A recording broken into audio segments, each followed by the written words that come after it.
आत्ता जो विषय झालेला आहे त्या विषयाचं स्मरण करायचं आहे आणि पुढच्या विषयामध्ये आपल्या सगळ्यांना रमाई माहिती आहे तरीसुद्धा रमाईंचे त्यागमय मूर्ती आपल्या डोळ्यासमोर आणायची.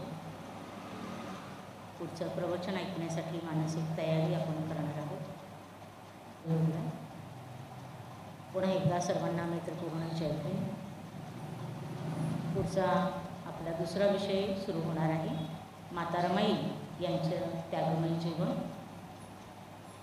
आपल्या प्रवचनकार राजश्रीताई यांना विनंती करते त्यांनी आपल्या पुढच्या विषयास सुरुवात करा. पुनश्च सर्व आदर्शांना वंदन करून आजच्या उपासिका धम्म प्रशिक्षण शिबिरातील 5व्या पुष्पातील दुसऱ्या सत्रातील दुसरा विषय माता रमाई यांचं त्यागमय जीवन. लिहा विषयाचं नाव.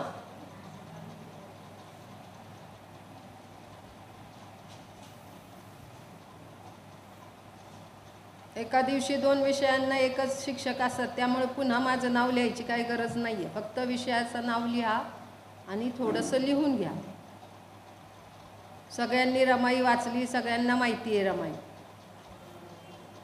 माहिती आहे सगळ्यांना, फक्त नाव ऐकले.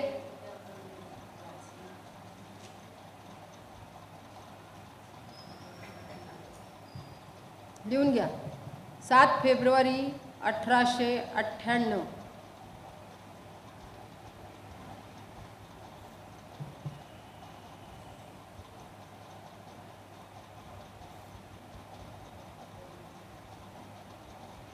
रमाईचा जन्म.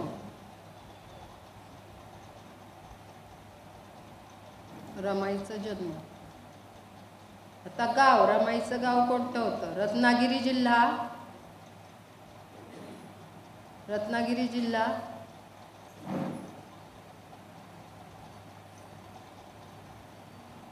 तालुका दापोली.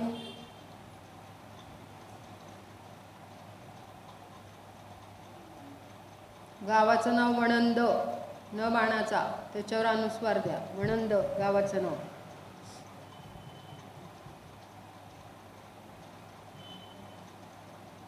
खाली लिहा आई वडिलांचं नाव. भिक्खू धोत्रे वडील.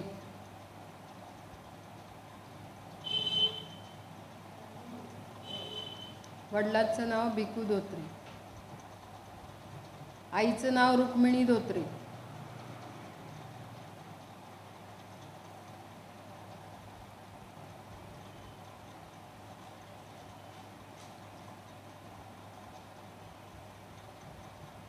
आता भावंडांची नावं. पहिलं लिहा अक्का. भावंडांची नावे लिहा. असं लिहा तिथं भावंडांची नावं, मग डॅश करा. मग पहिलं नाव अक्का.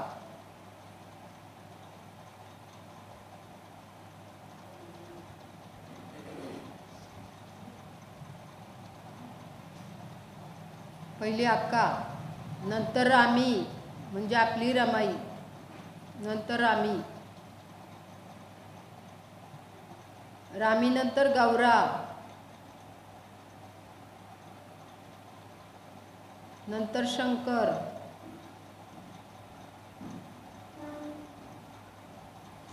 रमाईच्या मुलांची नावं लिहिलीत का बाबासाहेबच्या विषयांमध्ये? बाबासाहेब चरित्र विषय झाला तेव्हा मुलांची नावं लिहिलीत ना. मग आता परत लिहायची गरज नाही आपल्याला. त्यांची मुलं सेमच आहेत, त्याच्यामुळे पुन्हा नावं लिहायची काही गरज नाही आहे. त्याच्यानंतर रमाईची नावं किती होती ती लिहा. आपल्याला एकच माहिती आहे रमाई. भागीरथी.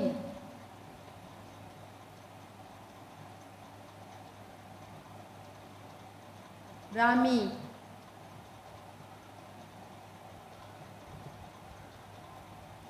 रमा.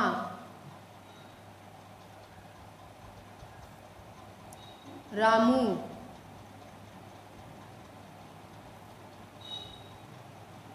आणि रमाई. 5 नावं होती. आता लिहा. 27 मे 1935. 27 मे 1935. 27 मे 1935. रमाईचं निधन. वार बुधवार बुधवार,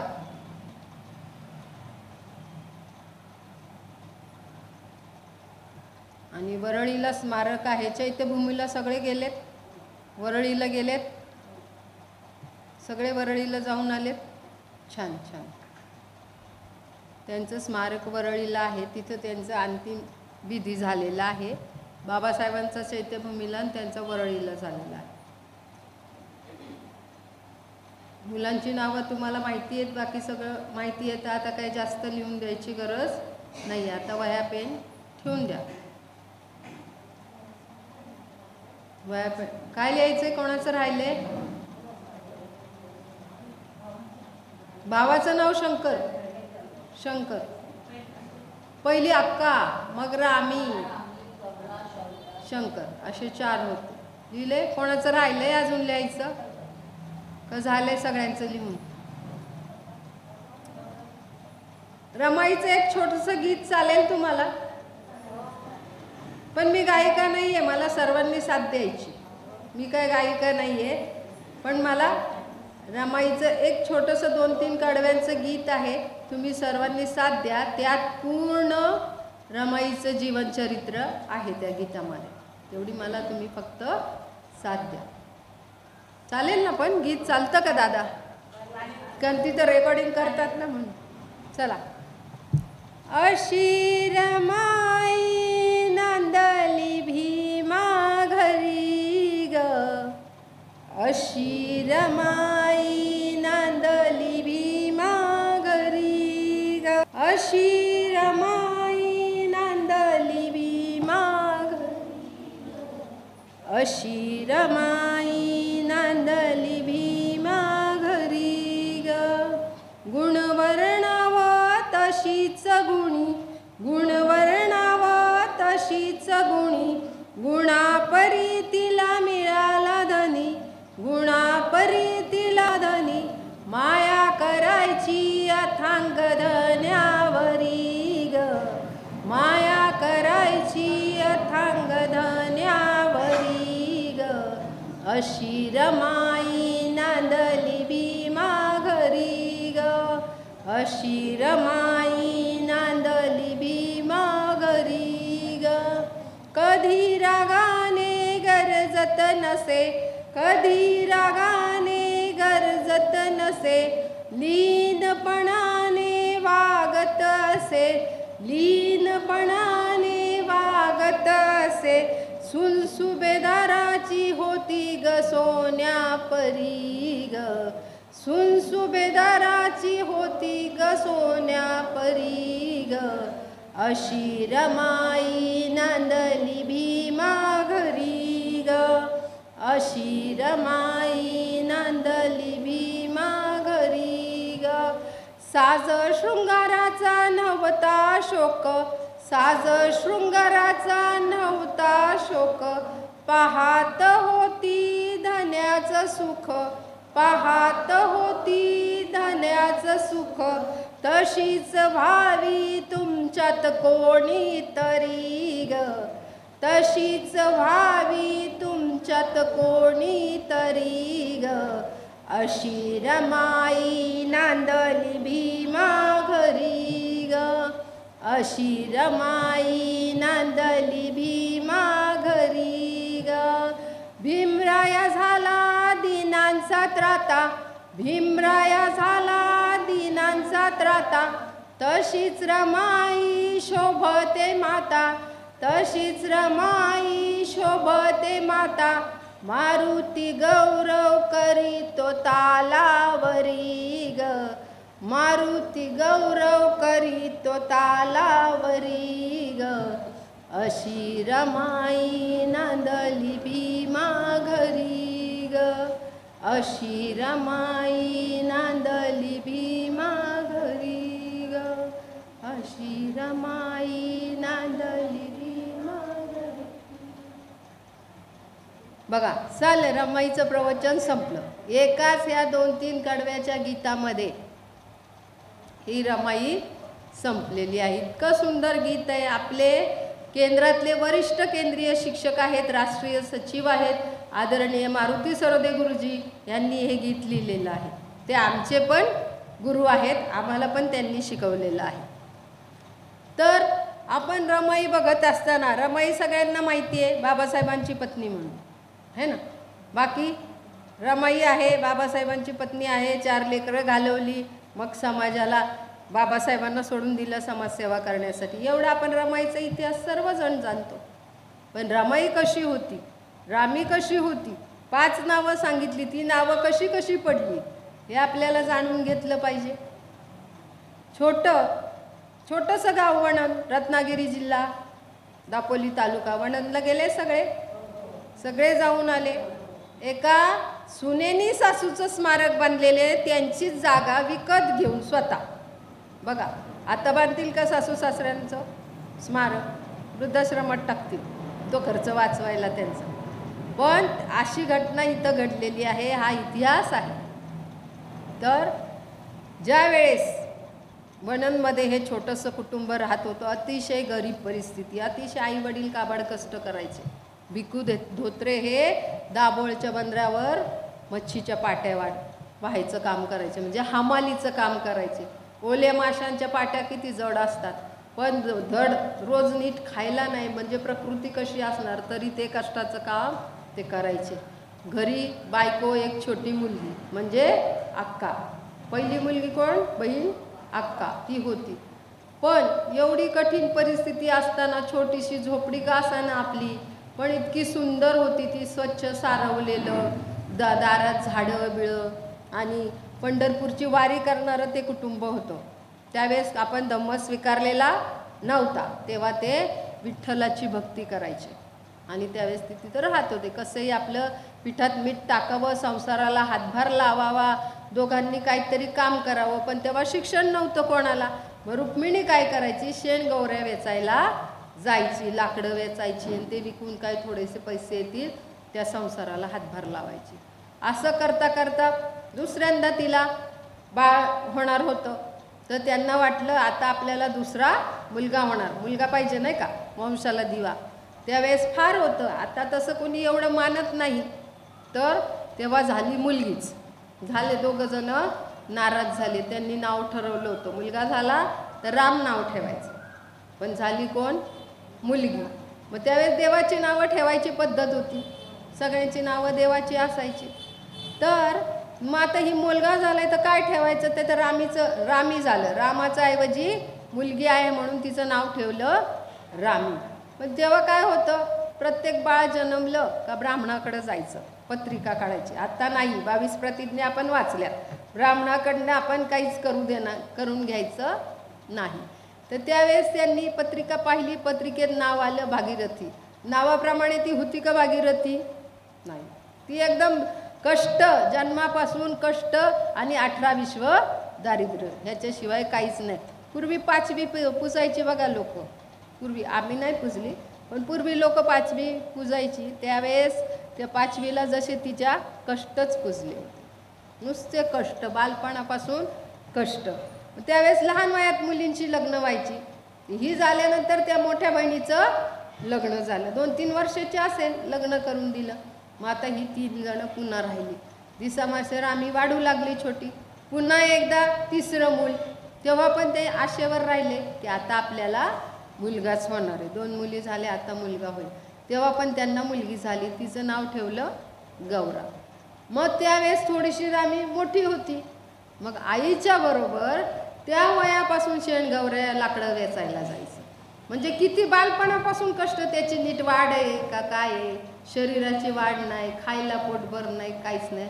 असंच त्यांचे दिवस चालले होते. पुन्हा एकदा तिला बाळ होणार होतं, 4थ्यांदा ती गरोदर होती. त्यावेळेस झाला, त्यांनी बाळ व्हायच्या आधी नवस केला देवाला. शंकर होता त्यांचं गावदेव, देवाला नवस केला. नवसानी पोरं होतात का? आपल्याला तुकाराम महाराजांनी सांगितले, सावित्रीमाईंनी सांगितले, सगळ्यांचं माहिती आहे आपल्याला. पण तेव्हा एक समज होती, अंधश्रद्धा होती की नवसानी होईल म्हणून. तर त्यावेळेस झाला काहीतरी, योगायोगाने झाला मुलगा. झालं, लगेच त्याचं नाव शंकर ठेवलं, कारण शंकराच्या नवसानी मुलगा झाला. आनंदी आनंद झाला. पण परिस्थिती बदलली का? नाही, परिस्थिती बदलली नाही, लोकसंख्या वाढली, आणखी त्यांची बिकट परिस्थिती झालेली आहे. तेव्हा मग तरीसुद्धा ते कष्टाचं काम दोघं नवरा बायको करत होते. छोटी रामी आईला मदत करत होती, भावंडांना सांभाळत होती. त्यावेळेस एकदा दाभोळच्या बंदरावर पाट्या वाहत असताना चक्कर येऊन पडला. कोण? भिक्खू धोत्रे चक्कर येऊन पडले आणि त्यांना उलटी झाली. तर त्यानंतर लोक म्हणली जा घरी, आता आज काम नाही होणार, आजारी. ते लवकर घरी आले. बायकोला काळजी वाटली की आज का घरी लवकर आले, विचारायला लागले का आज लवकर का घरी आले, लवकर सुट्टी झाली का? हां म्हणे लवकर सुट्टी झाली. सांगितलं नाही काय झालं ते सांगितलं नाही. तर झालं एक दिवशी ती गेली बाहेर तिच्या कामाने शेणगवऱ्या वेचायला. एक माणूस भिक्खू धोत्रेच्या कामावरचा दिसला. म्हणे असं असं झाले, तर याला उलटी झाली होती आणि तो चक्कर येऊन पडला होता, काल आला नाही कामाला, लवकर घरी गेला. तेव्हा तिला कळलं की असं असं झाले. घरी आली, घरी येऊन नवऱ्याला विचारलं तुम्ही आजारी आहे का? आपण दवाखान्यात म्हणजे वैद्य असायचे त्यावेळेस, औषध आणू काय? तर काय नाही मला काहीच नाही झालं. जर त्या औषधाला पैसे घालवतील तर आजच्या दिवशी खातील काय, अशी परिस्थिती होती. त्या काळजीने रुक्मिणीच खंगत गेली की आपला नवरा आजारी आहे, आपल्या नवऱ्याला काय झालं तर माझ्या संसाराचं काय होईल. त्या आजाराने ती खंगत गेली. छोटी रामी 5 वर्षाची होती आणि तिची आई जग सोडून गेली. बघा, छोटी रामी फक्त 5 वर्षाची होती आणि त्याच्यानंतर 2 छोटी भावंड. ती आई गेल्यानंतर भिक्खू धोत्रे हतबल झाला, खूप रडायला लागला. ती पोरं उराशी कंटाळून जोराजोरात रडायला लागला. आता मी ही मुलं कशी सांभाळणार, कामाला तर गेलं पाहिजे, ही छोटी मुलं घरात सोडून कसं जायचं. तर अशा तिचं अंतिम संस्कार झाले आणि नंतर ते गेले आपापल्या कामाला. मग आता घरातलं काम, 5 वर्षाची मुलगी आपल्या इथं असतील छोट्या मुली किती काम करतात घरात, 5 वर्षाच्या मुली. तिने पूर्ण घरातलं काम केलं, त्या दोन्ही भावंडांना सांभाळलं आणि पुन्हा शेणगवऱ्या वेचायला गेली. जे आई करत होती तेच ती करायला लागली. म्हणजे किती कष्ट एवढ्याशा जीवाला. तर असे दिवस चालले होते. भिक्खू धोत्रे जास्त आजारी पडला. 2-3 महिनेच, आई गेल्यानंतर 2-3 महिन्यात खूप जास्त आजारी पडला. आजारी पडल्यानंतर छोट्या रामीला जवळ बोलवलं की रामी, मला काय आता माझं खरं वाटत नाही. ह्या दोन्ही मुलांचे तूच आई वडील हो, आईबाप हो आणि त्यांना लहानाचं मोठं कर, मी काय आता जगणार नाही. तर एवढं सांगून भिक्खू धोत्रे गेला.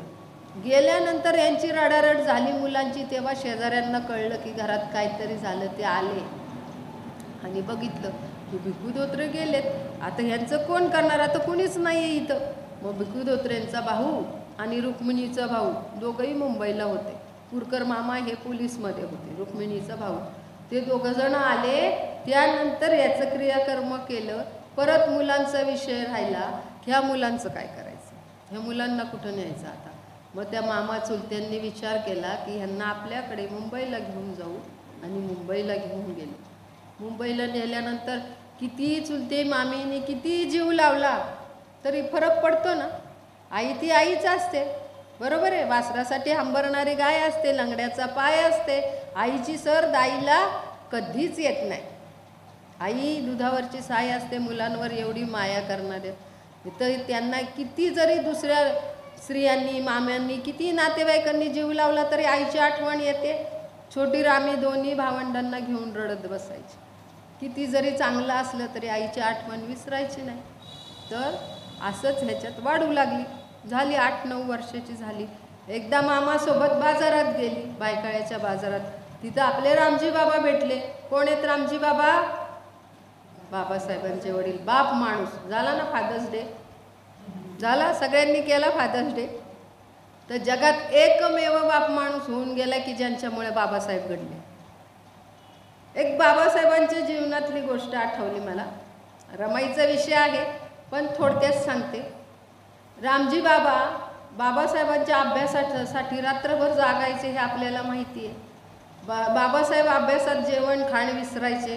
पुस्तकच त्यांचं आयुष्य होतं. अन्न वस्त्र निवारा सगळं पुस्तकच, सारखाच अभ्यास करायचे. रामजी बाबा रोज रात्रीची वेळ झाली का त्यांना म्हणायचे आधी जेवून घ्या आणि मग अभ्यास करा, असं सांगायचे. तर बाबासाहेब म्हणायचे बाबा तुम्ही पण माझ्यासोबत जेवा. तर म्हणे नाही, आधी तुम्ही जेवून घ्या, अभ्यासाला बसा, मी नंतर जेवीन, असं सांगायचे. 2 दिवस झाले, 3 दिवस झाले, रोजच बाबासाहेब माझ्याबरोबर. बाबा का जेवत नाही? सगळे घरातले जेवून झोपलेले असतात, माझ्यासाठी जागतात आणि जेवत का नाही? तर म्हणे मी नंतर जेवेन, असंच का म्हणतात. एकदा बाबासाहेबांनी काय केलं, जेवण झालं त्यांचं, पण अभ्यासाला न बसता आतमध्ये जाऊन पातेली उघडून बघितली, तर त्या पातेल्यात काहीच अन्न शिल्लक नव्हतं. म्हणजे सगळ्यांनी जेवून झाल्यावर रामजी बाबांना जेवण नव्हतं उरत. म्हणजे यांना पोटभर सगळ्यांना जेवू खाऊ घालायचे आणि स्वतः जेवायचे नाही. बाबासाहेबांना वाटलं काय झालं, बाबा असे काय करतात. बाबांना येऊन विचारलं, बाबा तुम्ही रोज मला जेवायला घालता आणि तुम्ही म्हणता मी नंतर जेवीन, पण तिथं काहीच जेवण शिल्लक नाही आहे, तुम्ही असं का करता. तर रामजी बाबा उत्तर देतात की विवा, तू जर खूप शिकशील, खूप मोठा माणूस होशील, तेव्हाच माझं पोट भरेल, ह्या अन्नाने भाजी भाकरीने माझं पोट भरणार. बघा अशी माणसं जगात होऊन गेली. आणि त्याच शिक्षणावर, त्याच रामजी बाबांच्या त्यागावर बाबासाहेब शिकले.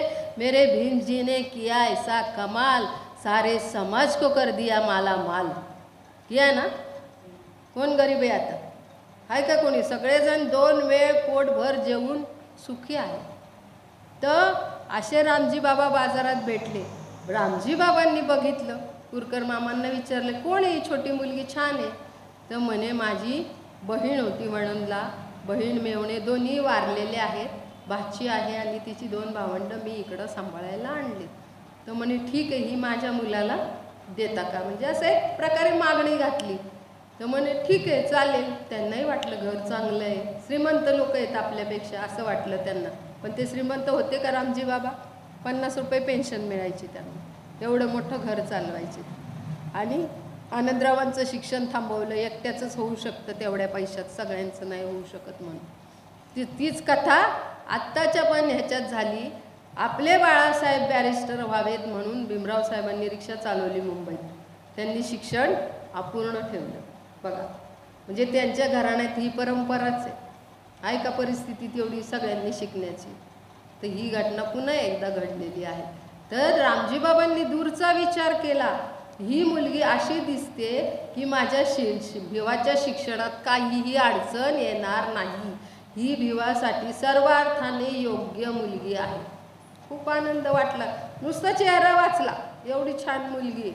असं करून घरी आले आणि मीराताई म्हणजे बाबासाहेबांची आत्या, रामजी बाबांची बहीण, त्यांना येऊन सांगितलं की मी भिवासाठी एक मुलगी बघून आलो, मला खूप आवडली, तिच्याशीच लग्न करायचं. मीरा आत्या म्हटल्या काय म्हणे, आत्ता 2 मुली आधी बघितल्यात, आता 3री मुलगी बघितली, आता चालेल का. आपल्या जात पंचायतीमध्ये असं जातीत चालत नाही, लोक आपल्याला नावं ठेवतील. पूर्वीच्या काळी अशी पद्धत होती की एक मुलगी जी बघणार ना पहिली, तिच्याशीच लग्न करायचं. आता अभिमानाने सांगतात आम्ही 50-60 मुली बघितल्या भाजीपाल्यासारखं आणि एक चॉईस केली तिच्याशी लग्न केलं. अभिमानाने सांगतात ना सगळे, आमच्या इथं सांगतात, बरेच जण असे सांगतात आम्ही एवढ्या मुली बघितल्या आणि मग ही 51वी मुलगी होती, तिच्याशी मी लग्न केलं. ह्यात काय मोठी हुशारकी आहे का. पण तेव्हाच्या काळात अशी पद्धत होती. आता तुला शिक्षा होणार असं मी रात्यांनी सांगितलं. म्हणे हो दे, मला शिक्षा होऊ दे, काही होऊ दे, मी शिक्षा भोगेन. तर मग लग्न ठरलं, लग्नाची तारीख ठरली 4 एप्रिल 1908. सगळं ठरवलं. जात पंचायतीला कळलं की यांनी असं असं केले, भरली पंचायत, ठेवलं आरोपीच्या इथं उभं केलं रामजी बाबांना. तुम्ही असं का केलं, 2 मुलींचं काय करायचं आता. या 2 मुली तुम्ही आधी पसंत करून ठेवल्यात, त्यांच्याशी कोणी लग्न नाही करणार, असं नसतं करायचं, त्याची तुम्हाला शिक्षा होईल.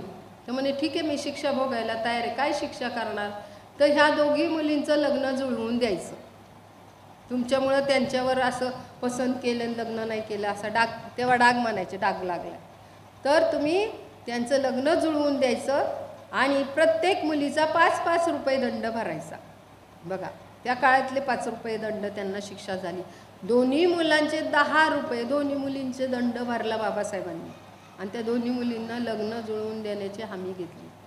झालं, लग्नाचा दिवस उजाडला. आता लग्न कुठं करायचं, कुठं करायचं लग्न, तर भायखळ्याच्या मच्छी मार्केटमध्ये लग्न करायचं.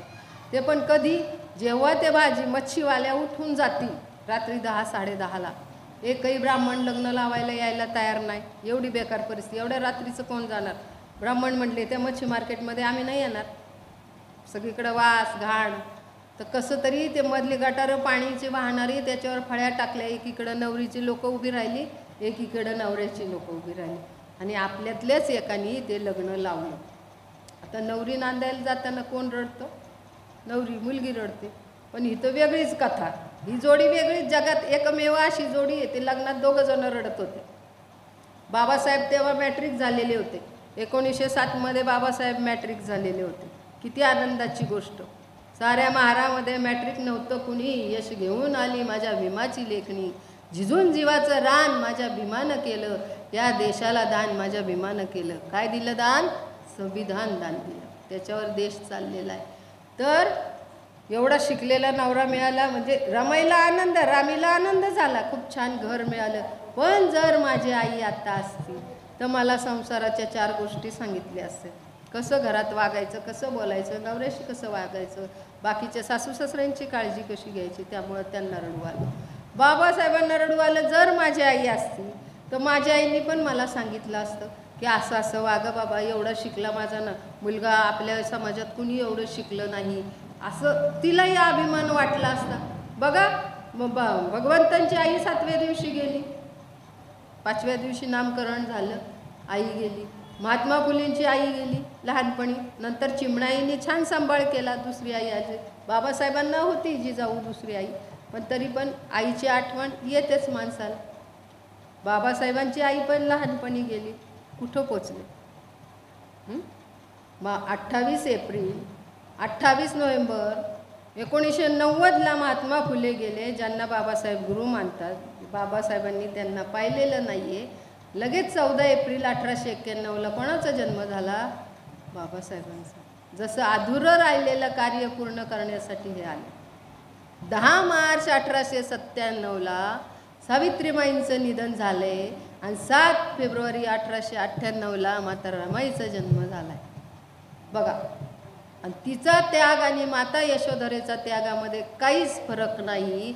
माता यशोधरेने जगाच्या कल्याणासाठी भगवंताला, सिद्धार्थ गौतमाला बाहेर जाण्याची ग्रह त्यागाची परवानगी दिली आणि माता रमाईने स्वतःची 4 लेकरं मातीत घातली, पण बाबासाहेबांना समाजाचा उद्धार करण्याची परवानगी दिली. म्हणजे खरी समाजसेवक कोण आहे इथं? आपण समाजसुधारक कोण म्हणतो? आद्य समाजसुधारक बाबासाहेब, समाज सुधरवला. पण हा समाज सुधरवण्याच्या मागे खरी समाजसुधारक कोण असेल तर माता रमाई आहे. तिने जर बाबासाहेबांना सोडलं नसतं, आपल्या तुमच्या आमच्यासारखी सर्वसामान्य स्त्री असती तर कशाला बाबा लष्कराच्या भाकरी भाजायला जातोय, आपलं संसार करावा नीटनेटका, नाही का, अशी म्हटली अशी नसतं सोडलं. आपण सोडू का? की जा बाबा घरदार सोडा आणि बाकीचं करत बसा असं म्हटलं असतं का? नाही म्हणणार. ती एकमेव अशी स्त्री होती. तर झालं लग्न. आता सासरी नांदायला आली. तर आम्हीचं नाव झालं सौ रमा भीमराव आंबेडकर. रमा नाव झालं. तेव्हा सौ लिहित होते. आता आपण आयुनी लिहितो. काही नाही लिहिलं तरी चालते, पण सौ लिहित नाही आपण आता. त्याच्यानंतर झालं संसार त्यांचा सुरू झाला. एक दिवशी बाबासाहेब निवांत होते. म्हटले रामू. बाबासाहेब रामू म्हणायचे, 3रं नाव. आणि रमाई बाबासाहेबांना साहेब म्हणायची. तर म्हणे काय साहेब? म्हणे तुला शिकलं पाहिजे. तर म्हणे कशाला? मला सगळंच येते, धुणं भांडी स्वयंपाक पाणी, अजून मला काय शिकायचं? तर म्हणाय लिहायला वाचायला शिकलं पाहिजे असं बाबासाहेबांनी सांगितलं. म्हणे कशाला, काय करायचं आहे मला लिहायला वाचवून? मला कुठं बाहेर जायचं आहे, मी घरीच आहे. तेव्हा काही काम नाही बरं का, आनंदात संसार चाललेला. कारण रामजी बाबा होते, कष्ट नाही काय नाही, आनंदाने संसार चाललेला. तर म्हणे नाही, लोक नावं ठेवतील नवरा एवढा शिकलेला आणि बायको अडाणी. तर म्हणे नाही नाही, असं नाही मला चालणार, अजिबात चालणार नाही मला. माझ्या नवऱ्याला किंवा माझ्या पतीला बोललेलं मला अजिबात नाही चालणार. मी शिकीन, पण एका अटीवर शिकीन की शाळेत जाण्याचं वय नाही आहे माझं. पण एवढी मोठी होती का त्यावेळेस? किती वर्षाची होती? शाळेत जाण्याचं वय नाही आहे, तुम्ही मला घरात शिकवत असला तरच मी शिकीन. जसं महात्मा फुलेंनी जमिनीची पाटी आणि गवताच्या काडीचं खडू करून सावित्रीमाईला शिकवलं, तसं घरात शिकवलं. त्यांच्या मागे रामजी बाबा होतेच. सगळं ग्रंथ वाचन त्यांच्याकडनं करून घेतलं. घरातल्या घरात रबाई लिहायला वाचायला तयार झाल्या. म्हणजे सगळ्यांना आनंद झाला की आता लिहायला लागल्या, वाचायला लागल्या, सगळे खुश झाले. त्यांनाही आनंद वाटला, आपण नवीन काहीतरी शिकलं. नाही तर आपल्याला काहीच नव्हतं, नुसतं घरातलं काम करायचं. अशातच 12/12/1912 साल उजाडलं. काय झालं 12/12/1912ला? माहिती आहे आपल्याला? यशवंताचा जन्म झाला. बघा, सगळं 12 ज्यांनी जन्म झाल्यानंतर हिंदू समाजाला काय केले? हिंदू धर्माचे 12 वाजवून टाकले. म्हणजे शेवटी सूर्यपुत्र मानतो ना आपण, सूर्याचा पुत्र कोण? यशवंतराव भीमराव आंबेडकर यांचा जन्म झाला. पण ते लहानपणापासून एका पायाने आधू होते. म्हणजे त्यांचा औषध पाण्याचा खर्च तो पण वाढला होता. म्हणजे पोलिओसारखा एखादा आजार असेल, पण तरीसुद्धा ते डगमगले नाहीत. पण त्यांना शेवटपर्यंत मॅट्रिक होऊन दिलं नाही. एक बाबासाहेब जड झाले होते, बॅरिस्टर होऊन आले तर दुसरा आंबेडकर जर शिकला तर काय होईल? ते काही हुशार माणसाचा, बुद्धिमान माणसाचा मुलगा कसा असणार आहे? पण तरी पण ते डगमगले नाहीत. बाबासाहेबांच्या नंतर आपल्या सोयी सवलती बंद होत होत्या, तर मोरारजीभाई त्यावेळेचे पंतप्रधान होते. त्यांच्याशी तडक जाऊन भिडले दिल्लीला आणि त्यांच्याशी भांडणं केली. तर म्हणे कुणी सांगितलं होतं तुम्हाला धर्म बदलायला? तर म्हणे माझ्या बापांनी सांगितलं होतं धर्म बदलायला, आणि माझ्या बापांनी दिलेल्या सवलती तुम्ही बंद करताय हे तुम्हाला कोणी सांगितलं? तुमच्या बापांनी सांगितलं का? असं म्हणजे उलटं पालटं बोलून त्यांच्याशी वाद करून आणले. म्हणून आजपर्यंत ज्या सवलती आपल्याला मिळत आहेत त्या बाबासाहेबांनी जरी दिल्या असल्या तरी त्या टिकल्यात कुणामुळं? तर भैयासाहेबांमुळे टिकलेल्या आहेत. असं हे व्यक्तिमत्व. मोठ्या वृक्षाच्या छायेखाली छोटी रोपं फुलत नाहीत असं म्हणतात, पण ही म्हण चुकीची आहे. भैयासाहेबांनी कधीच म्हटलं नाही माझ्या बापांनी संविधान लिहिलंय मग मला कार्यकर्त्याची खुर्ची द्या. कुणीच नाही म्हणलं. तेच बाळासाहेब आता काय करताय पाहतोय आपण. हेच रक्त आहे बाबासाहेबांचं. यांच्याच पाठीशी आपल्याला उभं राहायचं आहे. आपलं आद्य कर्तव्य आहे समाजाचं. बाबासाहेबांचं ऋण तर आपण फेडू शकत नाही, पण त्यांना साथ दिली पाहिजे आपण. तर भैयासाहेबांचा जन्म झाला. पुन्हा नामकरण, देवाची नावं सगळे सुचवायला लागले, नावं ठेवायची. तर म्हटले नाही, यशवंत नाव ठेवायचं. रामजी बाबांना वाटलं BA झालेत आता 1912ला बाबासाहेब BA झाले. बाबासाहेब चरित्रामध्ये सगळं लिहिलंय, काय लिहून घेऊ नका, लिहिलंय ना.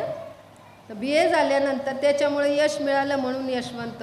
तर बाबासाहेब म्हणाले नाही, बाबासाहेबांचे गुरु महात्मा फुले त्यांनी एक घटस्फोटित विधवा होती, घटस्फोट नव्हती तिचं झालेला. तिला अनौरस मुलगा जन्माला आला होता जो फेकणार होते. तर त्यांना अनाथाश्रमातच आणायचे तशा स्त्रियांना. त्यांचा जन्म झाला, तो दत्तक घेतला. बघा, त्याचं नाव यशवंत ठेवलेलं. पुढे जाऊन तो डॉक्टर झाला. सावित्रीमाई जशा प्लेगनी गेल्या तसंही तो नंतर सावित्रीमाईंच्या नंतर तो पण प्लेगनी गेल्या लगेच. त्याच्यानंतर प्लेगची साथ आटोक्यात आणली पण त्यांनी. तर असे यशवंतराव नाव. म्हणजे त्याही नावाचा इतिहास आहे. कुठलीही गोष्ट साधीसुधी नाही आहे बाबासाहेबांची. सगळ्या गोष्टीमध्ये इतिहास आहे. त्याच्यानंतर सयाजीराव 25 रुपये स्कॉलरशिप द्यायचे आहे ना शिक्षणासाठी बाबासाहेबांना. त्या स्कॉलरशिपमुळे तेव्हा अट घातली होती, ही स्कॉलरशिप आहे तर तुमचं एकदा शिक्षण झालं तर तुम्ही बडोद्याला नोकरीला यायचं असं सांगितलं होतं. बाबासाहेब निघाले, तयारी झाली बडोद्याला जायची. पण रामजी बाबांना आपल्या मुलाला आपल्यापासून दूर करायचं नव्हतं. पण ती अट पूर्ण करण्यासाठी त्यांनी सोडलं बाबासाहेबांना की जा, ठीक आहे जा म्हणून. पण जसे बाबासाहेब तिकडं गेले तसे रामजी बाबा आजारी पडले. बाबासाहेबांचे तिथे काय काय हाल झाले हे सगळ्यांना माहिती आहे. बडोद्याला किती हाल झाले. म्हणून बडोद्याच्या भूमीला संकल्पभूमी म्हणतात. तिथनं बाबासाहेबांनी संकल्प केला, मी एवढं शिकून आलो आहे, एवढं मी आता शिकलेला माणूस आपल्या समाजातला एकमेव, तरी पण मला ही वागणूक मिळती, माझ्या अशिक्षित समाजाला कशी वागणूक मिळेल. तेव्हा त्यांनी संकल्प केला मला यांच्यासाठी काहीतरी करावंच लागणार आहे, त्याशिवाय यांचा तरणोपाय नाही. असं तेव्हा ती संकल्पभूमी बडोदा गेले. आपण बघितले, मोठा पुतळा आहे तिथे पण बाबासाहेबांचा. तर त्यांना तिथं कशी तरी नोकरी चालू होती. तर एक दिवशी तार आली बाबा इकडची, ही रामजी बाबा आजारी आहेत कमसून, अशी तार आली त्यांना. तर ते नोकरीतनं सुट्टी देईना, मुद्दाम जबरदस्ती, काहीतरी त्रास देण्याचा हेतू ना. त्यांना धड राहायला जागा तिथं काहीच नाही, पाणी द्यायचे नाही, तर ही पण त्रास द्यायची त्यांची पद्धत, सुट्टी देणार नाही. मग सोडून यावं लागलं. तर त्यावेळेस एकच गाडी असायची, दिवसाला एक गाडी. तर त्या गाडीने ते येत होते. तर सुरत लागलं. सुरतमध्ये मिठाई घ्यायला उतरले. हा इतिहास माहिती आहे बहुतेकांना सगळ्यांना. त्यावेळेस त्यावर गाडी हलली, रात्रभर तिथं स्टेशनवर काढली, सकाळी परत गाडी आली, त्या गाडीतनं मुंबईला आली. बघितले ती इकडं रामजी बाबांनी सारखा धोसरा लावला होता, माझा विवाह आला का, माझा विवाह आला का, सारखं बोलत होते. आणि बाबासाहेब जशी दारात गर्दी बघितली तर बाबासाहेब घाबरले, धावत पळत घरात शिरले की बाबा मी आलोय, बाबा मी आलोय. असं करत रामजी बाबांच्या समोर जाऊन शेजारी जाऊन बसले. रामजी बाबांचा हात धरला. रामजी बाबांनी तोंडावरनं हात फिरवला आणि डोळे भरून भिवाला बघितलं आणि प्राण सोडले. बाबासाहेब एवढे जोरात रडायला लागले की बाबा तुमच्यामुळं मी घडलोय आणि आता माझं एवढं शिक्षण झाले ना, आता तुम्हाला सुखाचे दिवस आले खऱ्या अर्थाने, तर तुम्ही आता मला सोडून चाललाय. बाबासाहेब खूप रडले त्यावेळेस. झालं त्यांचं कार्य वगैरे झालं. त्या कार्यासाठी बाबासाहेब आले. रमाईला एवढं दुःख झालं, आई वडील गेल्यानंतर दुःख पाहिलं नाही. पहिल्यांदा रामजी बाबांनी आपल्याला मुलीसारखं सांभाळलं आणि ते गेल्यामुळे तिला पण आतोनात दुःख झालं. मग तिला वाटलं आता नोकरी सोडून आली, आता रामजी बाबा नाही आहेत, आनंदरावांची छोटीशी नोकरी आहे आणि इथं साहेब राहतील, आता आपला संसार चांगला होईल. थोड्या याच्यात साधी बोळी रमाई तेवढ्यात ती खुश झाली की आता कुठं जाणार नाही. झाले बाई थोडे दिवस झाले, थोडं कार्य झालं. इकडून थोडं शाहू महाराजांनी काही स्कॉलरशिप पैसे दिले, काही सयाजीराव महाराजांनी पुन्हा पैसे दिले. पुन्हा जायची तयारी सुरू झाली, अमेरिकेला शिकायला जायचे म्हणून. परत ती दुःखी झाली. तिला आनंद वाटला होता आता इथं राहतील म्हणून. तर गेले बाबा, निघाले अमेरिकेला जायला. तर आत्तासारखा एका 14 तासात गेलं. महिना 2 महिने तेव्हा जायचं, जहाजातनं जायचं. असा प्रवास तो होता. पोचायला तेवढाच वेळ आणि कळवायला पण तेवढाच वेळ लागायचा. तर इथं काय झालं, तेव्हा फक्त आनंदरावांची छोटीशी नोकरी होती. शिक्षण कमी असल्यामुळं 9वीला शाळा सोडली. असंच छोटी मोठी कामं करायची. मग घरात अडचण व्हायची, एवढी मोठी माणसं घरात. किती घरात माणसं? आनंदराव, लक्ष्मीबाई आणि त्यांचा मुलगा मुकुंदराव, मीरात्या, जिजाई आणि रमाई, यशवंतराव, एवढी माणसं घरात. काय होणार? परत रमाईने तेच सुरू केलं. जे आईबरोबर शेणगवरे वेचायला जायची तशीच ती कामं पुन्हा सुरू केली. पण तिने एक लक्षात घेतलं की आपल्याला जर समाजाने किंवा दुसऱ्या लोकांनी बघितलं तर माझ्या पतीला नावं ठेवतील. तो पती एवढा शिकलाय, बाहेर शिकायला गेलाय आणि बायको काय करते बघा, शेणगवऱ्या वेचते. म्हणून त्यांनी काय केलं, पहाटेच्या अंधारात जायचं आणि रात्रीच्या अंधारात विकायचं. घेऊन यायचं अंधाराचंच आणि विकायचं पण अंधारात, कुणी बघू नये म्हणून. तेवढेच 2 पैसे आपल्या संसाराला लागतील म्हणून असं केलं. त्याच्यानंतर बाबासाहेब अधूनमधून यायचे. आणि जेव्हा बाबासाहेब पुन्हा अमेरिकेला गेले तेव्हा दुसऱ्यांदा रमाई गरोदर होती आणि बाबासाहेब निघून गेले अमेरिकेला, सगळ्यांना सांगून असं की आता काळजी घ्या. पण तिला काळजी घेता आली का? ते गेल्यानंतर काम वाढलं, उलट काही काळजी घेता आली नाही. व्यवस्थित पोटभर अन्न मिळालं नाही आणि ती गरोदरबाई एवढं काम करत होती, एवढं कष्ट करत होती. आता पहिल्या दिवसापासून बेड रेस्ट आहे ना. कशामुळे? एवढ्या सुखसोयी. त्यांनी त्रास काढला म्हणून आता आपल्याला एवढ्या सुखसोयी आहेत. त्यांनी नसता त्रास काढला तर आपल्याला नसतं मिळालं. अजूनही आपण गळ्यात मडकन पाठीला झाडू घेऊन फिरलो असतो का नसतो? ते जर नसते तर ही परिस्थिती होती तिची. बाबासाहेब पोचले तिकडे अमेरिकेला पोचल्यानंतर 1-2 महिने गेले. व पत्र लिहिलं, मी सुखरूप पोचलो. कळवायला पाहिजे इथं, कारण जहाजातनं सुखाचा प्रवास नसायचा. वादळ आलं का जहाज बुडेल, भरकटेल अशी परिस्थिती होती. मग ते पत्र लिहिलं, पत्र आलं. पत्र बघून रमाईला इतका आनंद झाला की बापरे, पत्र आलं ना, आता मी वाचू शकणार आहे ते पत्र. जर मला शिकवलं नसतं तर पुढे काय माहिती होतं का तिला की बाहेर जाणार आहेत आणि मला पत्र पाठवणार आहेत, वाचायचं आहे म्हणून. तर खूप आनंद झाला आणि पटापट पत्र वाचायला लागले. मी सुखरूप पोचलो, असं तसं, तुम्ही सगळ्यांची काळजी घ्या. नंतर पुढचं वाचत आली. मी पाहिलं की तू रडलेलं दिसलं. सोडायला गेलेले तेव्हा रडली आणि त्यांच्याही डोळ्यात बाबासाहेबांच्या पाणी आलं त्यांना रडताना बघून. हेच आपल्याला दुःख आणि वियोग म्हणजे त्यांची ताटातूट हेच आपल्याला मोठं करणार आहे त्यामुळे दुःख बाळगू नको, वाईट वाटून घेऊ नको. ह्या वेड्या वादळाच्या पाठीशी खंबीरपणे उभी राहा. मी वणव्यात धावायची प्रतिज्ञा केली आहे, माझ्या मागे सावलीसारखी उभी राहा. पहिल्या पत्रातलं हे वाक्य रमाई जाईपर्यंत तिने विसरली नाही. शेवटपर्यंत बाबासाहेबांच्या पाठीशी सावलीसारखी उभी राहिली.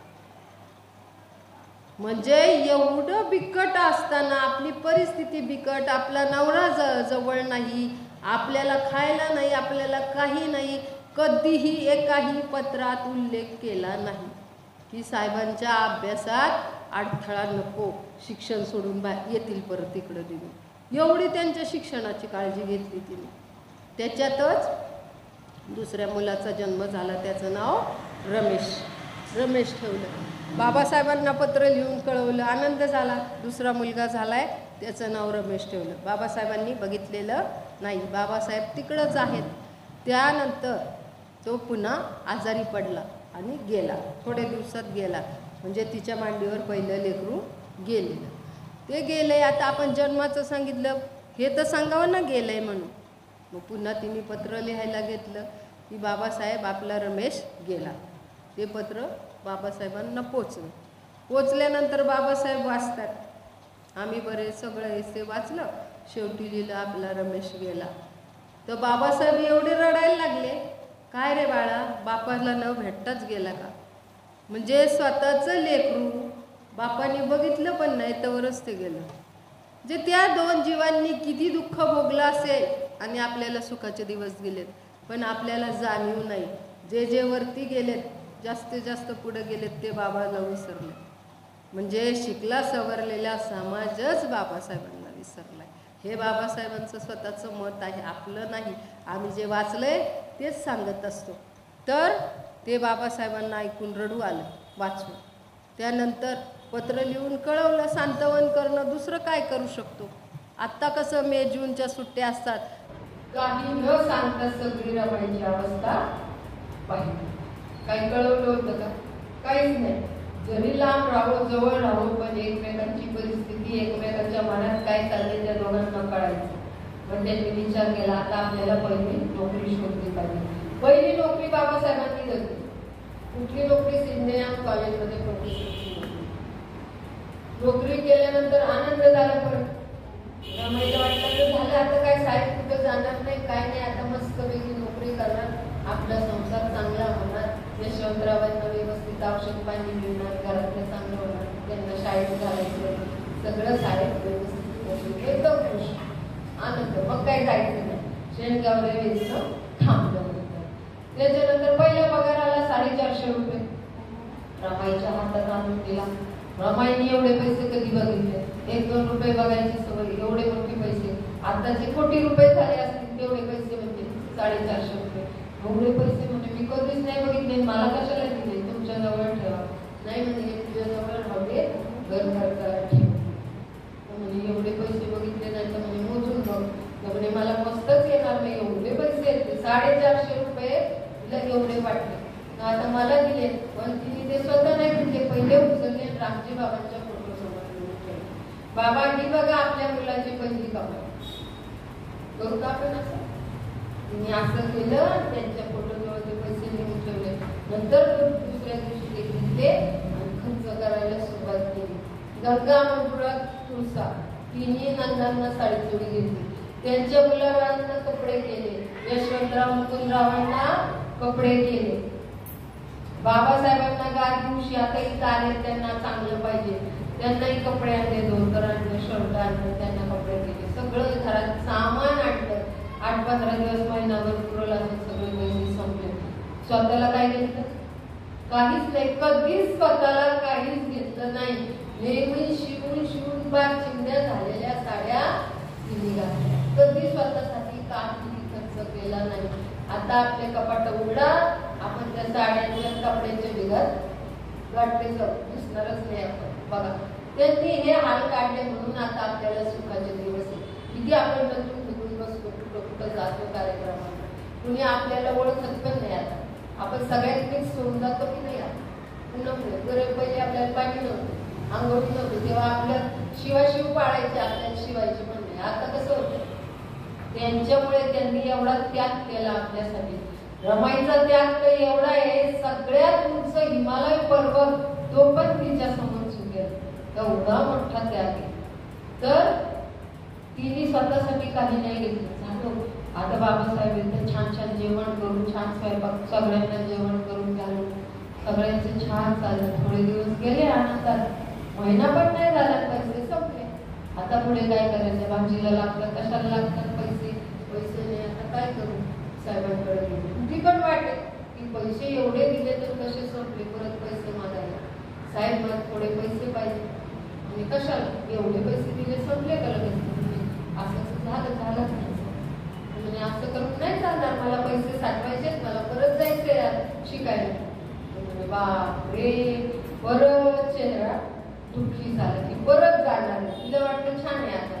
मग म्हणे जाऊ दे, आता शेवटचे 50 रुपये देतो, 50 रुपयात सगळं भागवायचं, परत पैसे मागायचे नाही, मला पैसे साठवायचे, जायचं. म्हणजे परत विचार केला की 50 रुपयाचं काय करू एवढ्या माणसांना, कसं काय करू? तर 1.5 रुपयाच्या 30 पुड्या बांधल्या. 30 पुड्या किती झाले? 45. रोज एक पुडी उघडायची आणि दिवस घालायचे कशात? 2 रुपयाचा. लोक म्हणतात 1 माचीस महिनाभर गेला असं म्हणतात. कसं वापरलं असं? कधी कधी आपले 4 काढे जातात ते काढे, मेणबत्ती लावताना पेटत नाही कधी. 1 माचीस काढून पेटली, 1 महिना झाला. आणि ते उरलेले 5 रुपये बाबासाहेबांच्या शिक्षणासाठी, पुस्तकासाठी बाजूला ठेवलं, म्हणजे बचत करणं. बघा रमाईने आपल्याला काय काय शिकवले. काटकसरीने संसार कसा करायचा, बचत कशी करायची, मुलांचं संगोपन कसं करायचं, घरच्यांशी कसं वागायचं, एकमेकांशी संसार कसा करायचा, सगळ्या छोट्या छोट्या गोष्टी रमाईने शिकवल्या. आणि बाबासाहेबांनी तर जसे आई वडील आपल्याला हाताबोटाला धरून चालायला बोलायला शिकवतात, तसं बाबासाहेबांनी आपल्याला शिकवले का? असं चाला, असं वागा, असं बसा, घरात आल्यावर कसं बसायचं, बाहेर गेल्यावर कसं वागायचं, लोकांनी वोट टाकलं पाहिजे. बघा ही उत्कृष्ट मेहनत चालली. आदर्श समाज घडवायचा आहे. तो आदर्श समाज कसा मोजला जाईल, त्या समाजातली स्त्री कशी आहे ह्याच्यावर आदर्श समाज ठरला जातो. ही बाबासाहेबांची अपेक्षा आहे. आपण कसं वागावं, जसं बाबासाहेबांनी सांगितले तसंच आपण वागलं पाहिजे.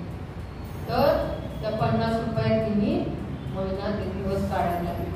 आता आपण बचत गट लावतो, सगळं करतो. आहे का तुमचे बचत गट?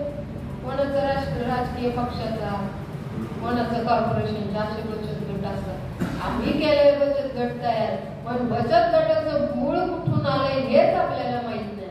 मूळ कुठून आलंय बचत गटाचं? रमाईने शिकवले आपल्याला बचत करायला. 50 रुपयात महिना कसा घालवायचा, त्यातले 5 रुपये बाजूला कसे शिकवायचे हे रमाईने शिकवले. हे ज्याला रमाई कळली, ज्याला भावली त्यालाच कळते, बाकीच्यांना नाही कळत. तुम्ही कबूलच करणार नाही, सगळं इथूनच आले, पण कुणी मान्य करत नाही. अशातच 1920 साली गंगाधरचा जन्म झाला. बाबासाहेब रमाईचा मुलगा तिसरा, त्याचा जन्म झाला. जन्म झाल्यानंतर बरंच आनंद झाला, परत आपल्याला मुलगा झाला. त्यावेळेस शाहू महाराजांनी सत्कार केला मानमध्ये, शासन करते जमात झाला. आणि तुमचा नेता हा राजकारणात पण जाणार, म्हणजे दोन्ही याच्यात राहणार. असं बाबासाहेबांना जसं भक्तीत केलं होतं तेच पुढे झालं, तसंच पुढे झालं. एवढे शाहू महाराज बाबासाहेबांना मानत होते, सगळ्या अर्थाने शिक्षणाला मदत वगैरे करत होते. तेव्हा मानची परिषद होती, त्यावेळेस जरीचा भेटा बाबासाहेबांना घातला होता. ते परिषद झाल्यानंतर बाबासाहेब बॅरिस्टर व्हायला लंडनला जायला निघतात. लंडनला जायला निघाले आणि लंडनमध्येच असताना 22 मध्ये शाहू महाराज गेले. तर बाबासाहेबांना एवढं दुःख झालं. 1922ला शाहू महाराज गेले.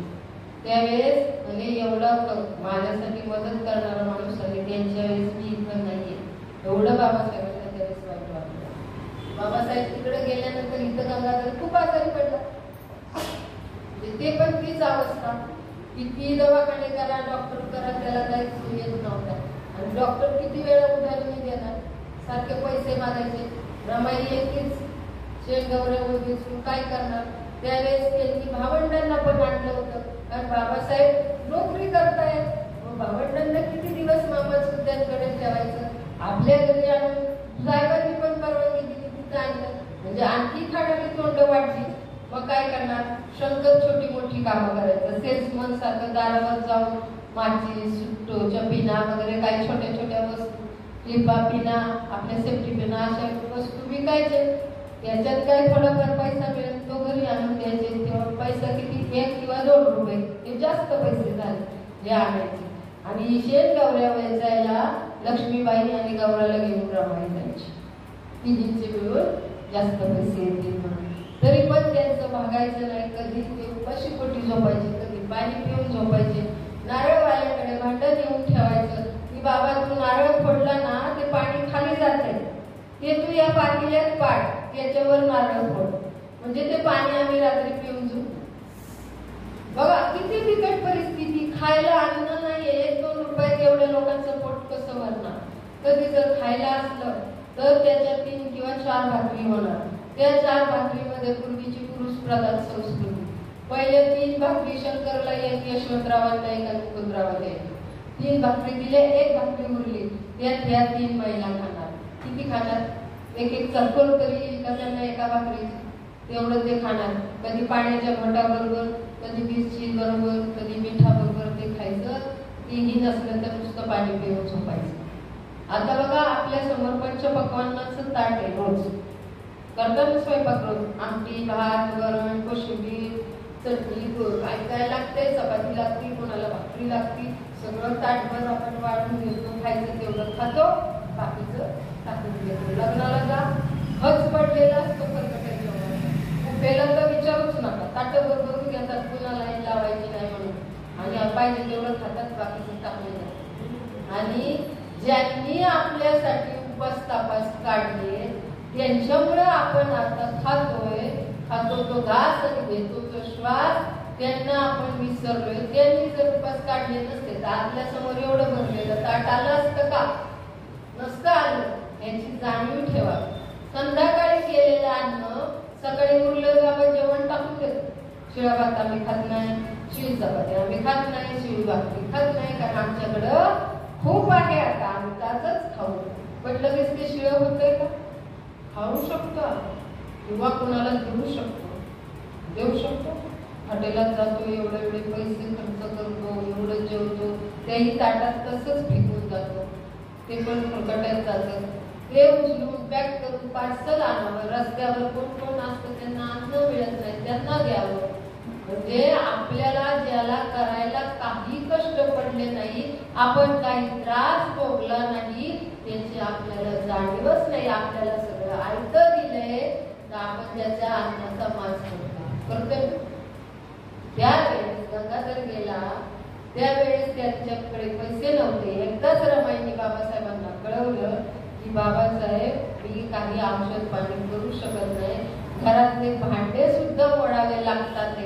तेव्हा पितळेचे भांडे असायचे ना, त्या पैशांनी औषध आणावं लागते. थोडंफार तुमच्याकडे असलं तर मदत करा, पाठवा पैसे. तर बाबासाहेबांनी पत्र लिहिलं की रामू मी एका पावाच्या तुकड्यावर दिवस काढतोय, मी तुम्हाला कुठं देणार पैसे. बघा एका पावाच्या तुकड्यावर दिवस काढतोय. लंच ब्रेकला लायब्ररीमध्ये सगळे तिकडं कॉलेजमध्ये जेवायला जायचे. लंच ब्रेक झाला तर चला जेवायला. बाबासाहेब तसेच अभ्यास करत बसायचे. थोड्या वेळाने तो सगळेजण आले, त्यांना काहीतरी भूक लागते, शेवटी शरीर आहे. तो बाबाचा तुकडा खायला लागले तर त्याचा आवाज यायचा का तो विषाद कडक झालेला असायचा.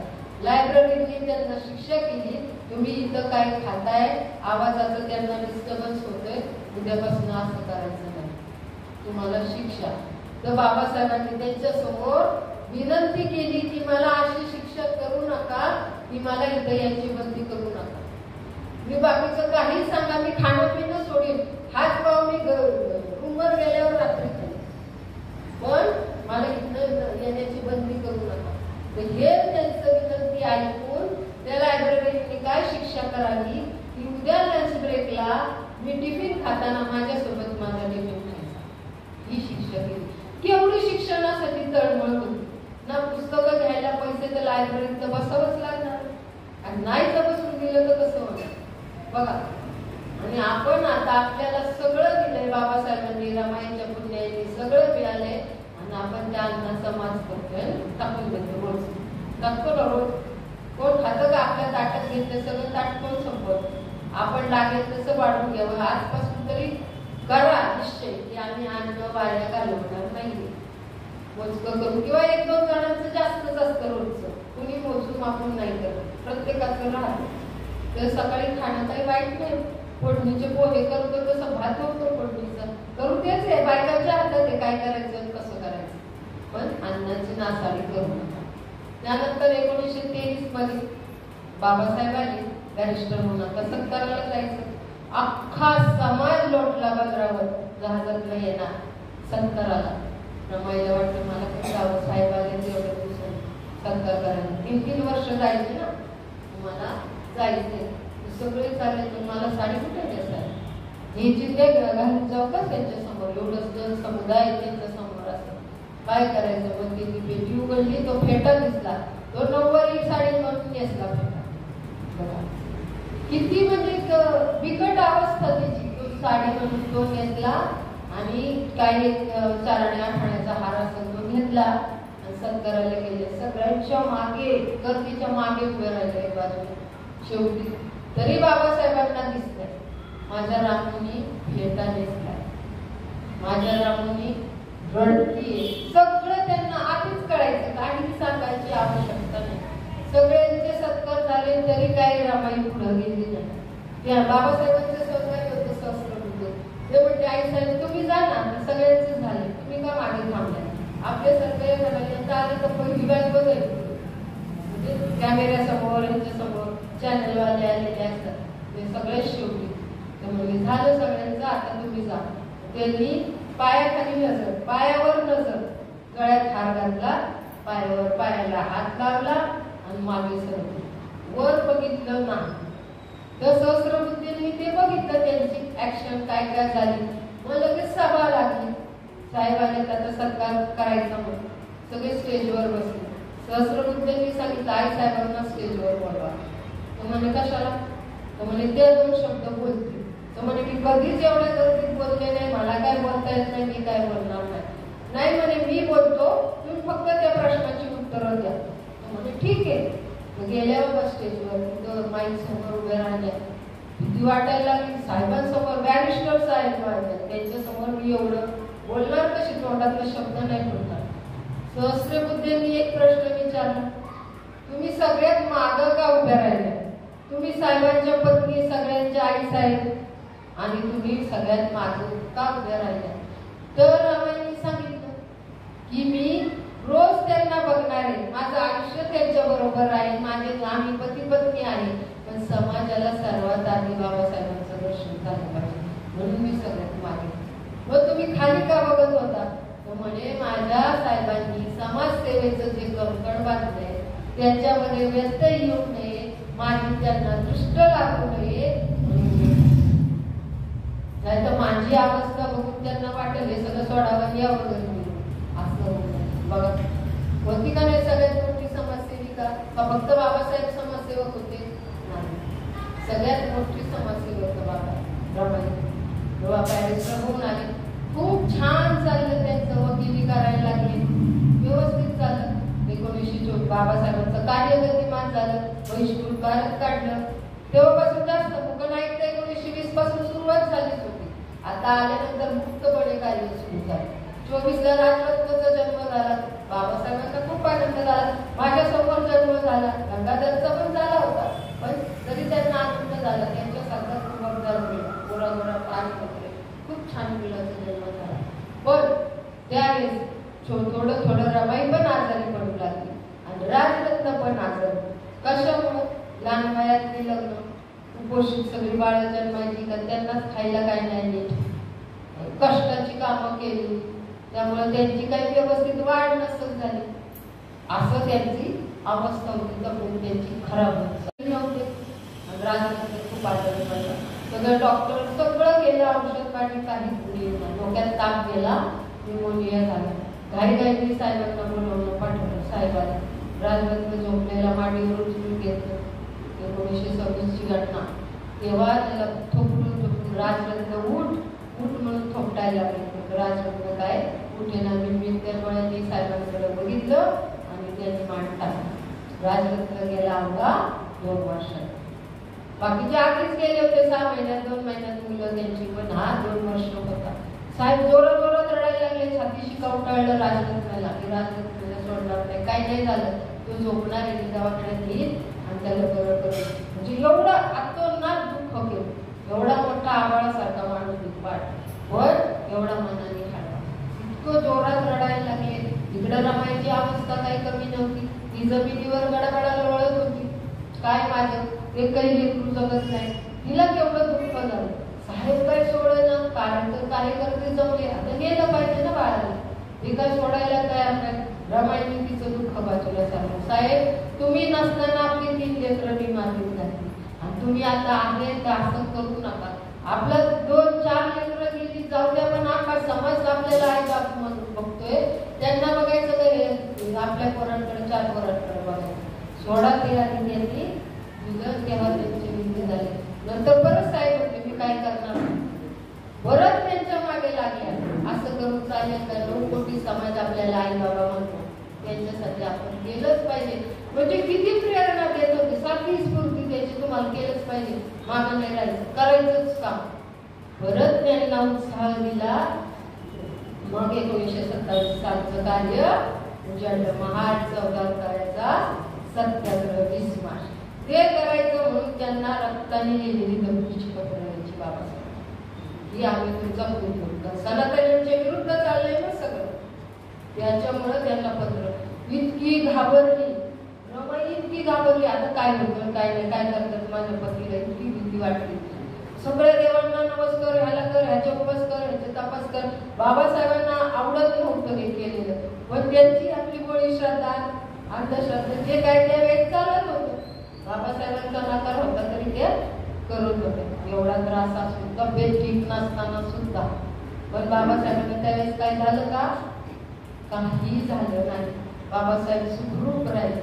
त्याच्यानंतर 25 डिसेंबर 1927 पुन्हा मनुस्मृती दहन केलं. तेव्हाही असंच झालं, तेव्हाही घाबरून गेल्या. दुसऱ्या दिवशी शेड्यूल कास्ट फेडरेशन ऑफ इंडियाची सभा झाली. त्या सभेला महिलांची जास्त गर्दी झाली. इतकी गर्दी झाली महिलांची का बसले बघ. सगळ्यांना वाटलं मनुस्मृती दहन झाली तर पहिल्यांदा महिला घराच्या बाहेर आली. त्यावेळेस कार्यकर्त्यांनी सांगितलं बाबासाहेबांना की आज जे काय बोला ते महिलांसाठी बोला. त्यावेळेस बाबासाहेबांनी स्त्रियांना संदेश दिला. हा तुमचा 18 दिवसाचा विषय आहे, यात काय इथं काय त्याचा उल्लेख होणार नाही, तो विषय आहे. पण त्याच्या वेळेस जे जे संदेश दिले त्याच्या पाठीमागे सगळं रमाईचा हात होता. लहान वयात लग्न ते करायचं नाही, ते बाबासाहेबांनी तिथं सांगितलं. लग्नाचं वय ठरवलं. कुपोषित बाळ जन्मतात त्यांच्यासाठी सोय केली.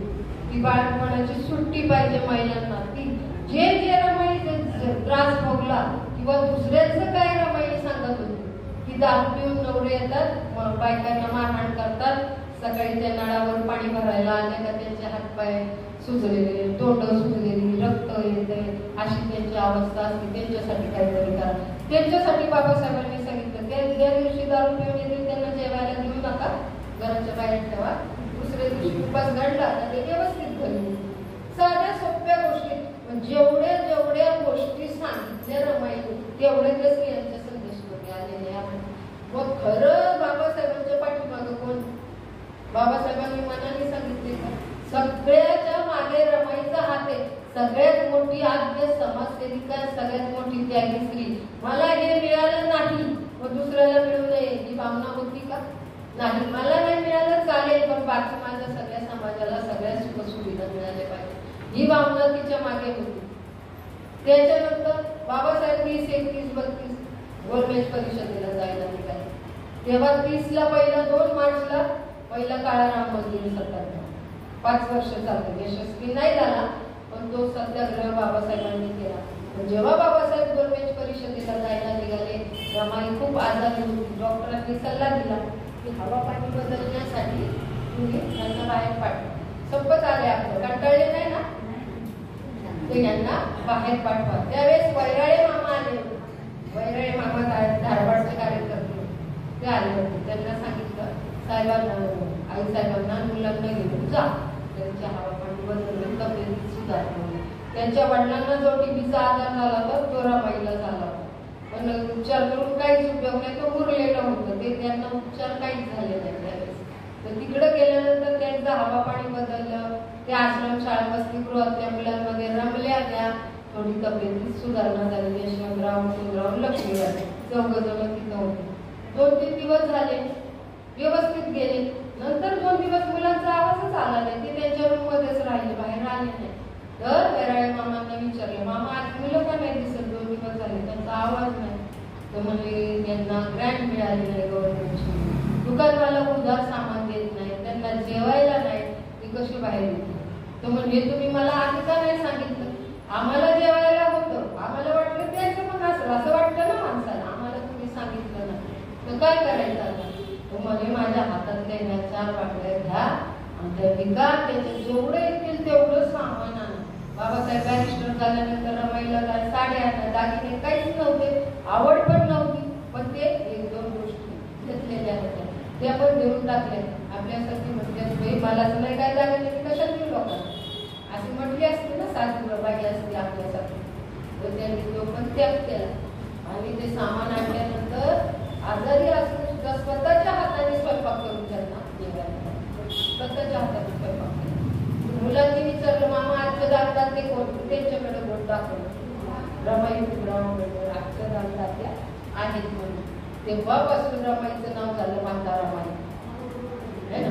होऊ नको सीता त्या रामाची, लोक तुला अमला म्हणते, होऊ नको द्रौपदी त्या पांडवांची, लोक तुला लाचार म्हणते, हो तू जाऊ त्या शिवाची, लोक तुला राजमाता म्हणते, हो तू सावित्री त्या ज्योतिबाची, लोक तुला क्रांती ज्योती म्हणते, हो तू रमाई त्या बाबाची, लोक तुला 9 कोटींची माता म्हणते, 9 कोटींची माता म्हणते. त्या दिवसापासून माता रमाई हे नाव त्यांचं रूढ झालेलं आहे. त्याच्यानंतर बाबासाहेब आले 19 परिषदेवर, रमाईने हट्ट केला, मला पंढरपूरला जायचं, मी नवस केलाय तुमच्यासाठी.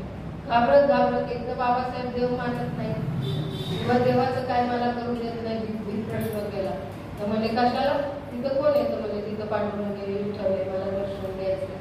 त्यांनी संतांची सेवा केली, त्या सोयराबाईचं वाळपण केलं, चोखोबाची गुरं राखली, बरंच बनवून सांगितलं त्यांनी. तर म्हणजे कशाला त्यांना चोखोबाची गुरं राखली, मग पायरीवर काढलं, त्या पायरीवर पाय घेऊन जातो. नामदेव शिंपी होते, त्यांची पण तिथं पाय गेली.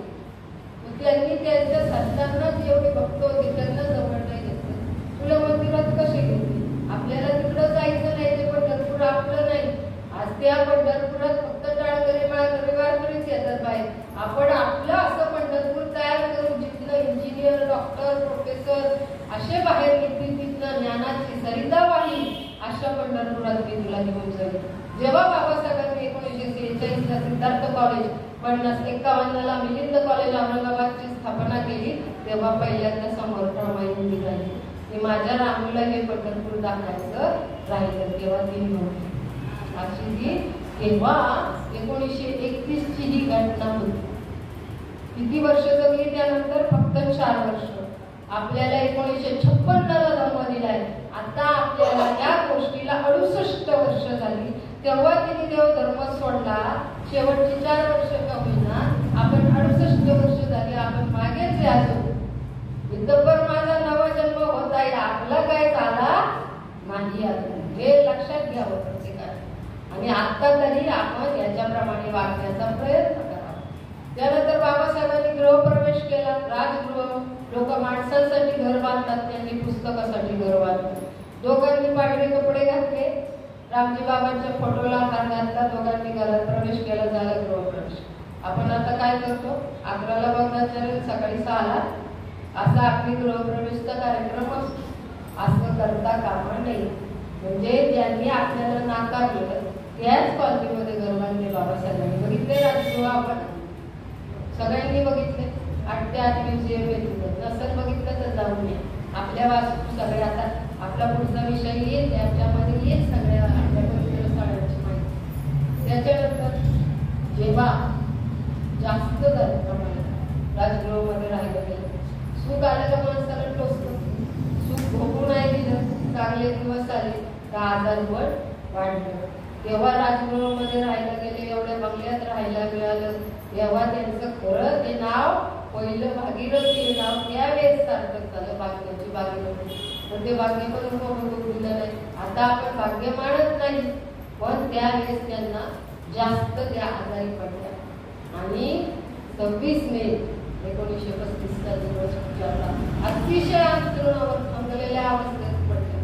बाबासाहेब घरी नाही, सारखं म्हणायचं बाबासाहेबांना बोलवा, बाबासाहेबांना बोलवा. बाबासाहेब जागेवर नाही, बाबासाहेब कधी आले? बाबासाहेबांनी इकडून तिकडून निरोप पाठवले. बाबासाहेब रात्रीच्या आले, त्यांचा हातात घेऊन बसले.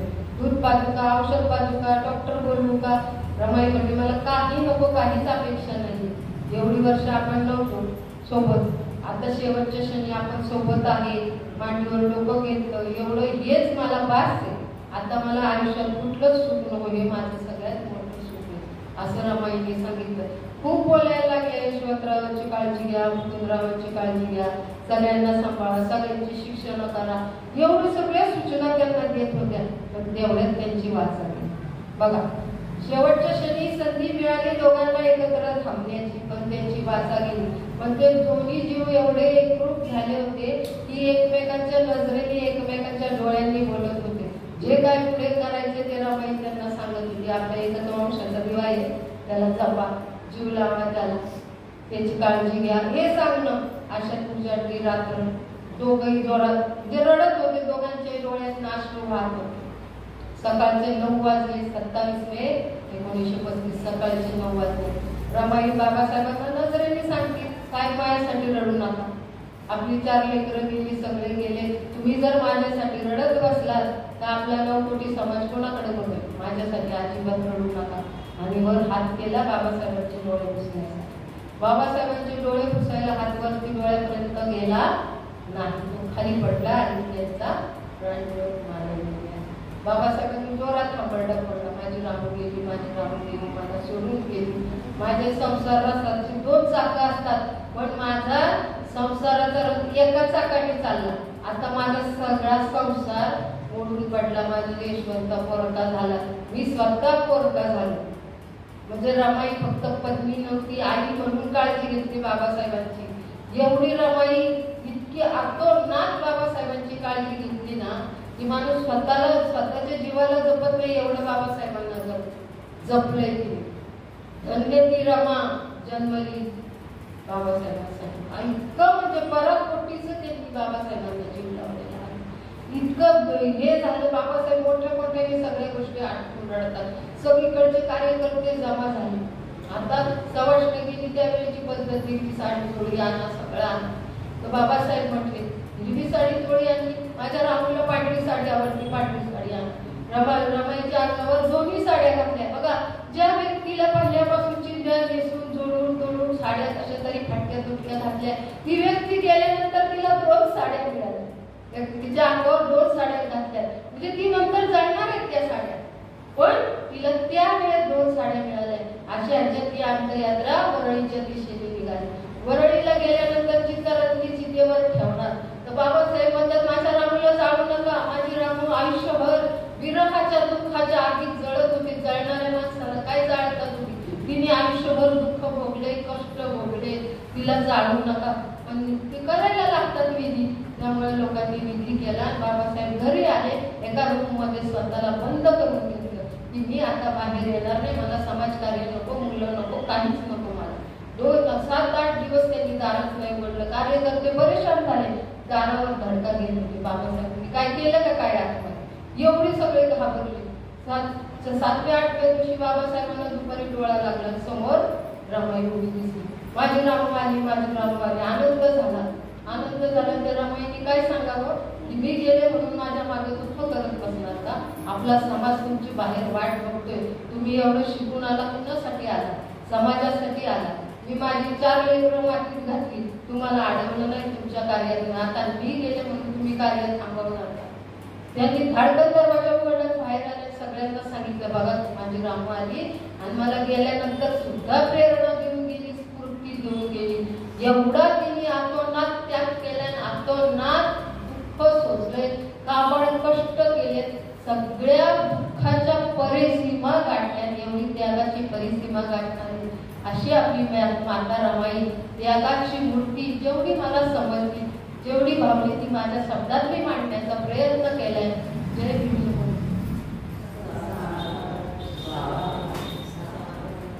सर्वांना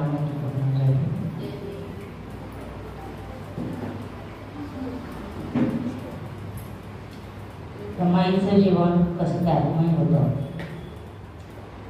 त्यांनी जे कष्ट केले त्या कष्टामुळेच आज आपण इथं आहोत. तर आपण यातून नेमकं काय घेतलं पाहिजे हाच थोडक्यात सार आपण लक्षात ठेवायचा आहे की रमाईच्या त्यागाकडे बघून किमान व्यवहारात दर रविवारी दर गुरुवारी यावं आणि ज्ञान घ्यावं आणि ते ज्ञान आपण इतरांना द्यावं. एवढं जरी आपण केलं तरी खऱ्या अर्थाने आपण रमाईचा त्याग विसरलो नाही असं म्हटलं तर वावगं ठरणार. सगळ्यांनी फक्त आपल्या डोळ्यामध्ये अश्रू आणून चालणार नाहीये. तर हे अश्रू आपल्या डोळ्यात का आले आणि कशामुळे आले, कोणामुळे आले हे आपण लक्षात ठेवायचे आणि त्या अश्रूचा खऱ्या अर्थाने समाजासाठी आपल्याला उपयोग करायचा आहे. तर या समाजासाठी उपयोग करण्यासाठी मी स्वतः काय करू शकते हे आपल्याला सकाळी आपल्या सत्रामध्ये झालेल्या सम्यक संकल्पातून दाखवून द्यायचं आहे आणि संकल्प करून आपण पुढे जायचं आहे. खूप खूप धन्यवाद ताई. 3 वेळा साधुकार करूया. साधू साधू साधू. या ठिकाणी अतिशय सुंदर मांडणी करून आपल्या पुढे साक्षात रमाई आपल्या डोळ्यासमोर उभी